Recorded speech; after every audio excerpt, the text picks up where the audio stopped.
मेरी जान के लिए बस एक छोटी सी दुआ है। जिन लम्हों में तुम मुस्कुराते हो वो लम्हा कभी ना खत्म हो। बड़ी अजीब होती है ये यादें भी, कभी हंसा देती हैं तो कभी रुला देती हैं। अगर किसी को पा लेते हो तो उसे खो भी सकते हो, अगर किसी को पा लेते हो तो उसे खो भी सकते हो, पर उसे अगर अपना बना लेते हो उससे जुदा होना नामुमकिन है। सच्चा हमसफर वो होता है जो आपका ख्याल रखे, जिसको आपकी खामियां पता होने के बावजूद आपसे प्यार करे, बेइंतहा करे, हर कदम पर आपका साथ दे, कभी आपको गिल्टी फील ना कराए और आपके जज्बातों को समझे। कितनी अजीब होती है ना ये मोहब्बत भी।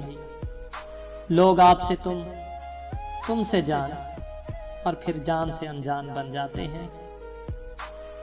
जो कभी भी ना मिलने वाला हो फिर भी उसे बेइंतहा प्यार करो, तो यही सच्ची मोहब्बत होती है, यही हकीकत में मोहब्बत होती है।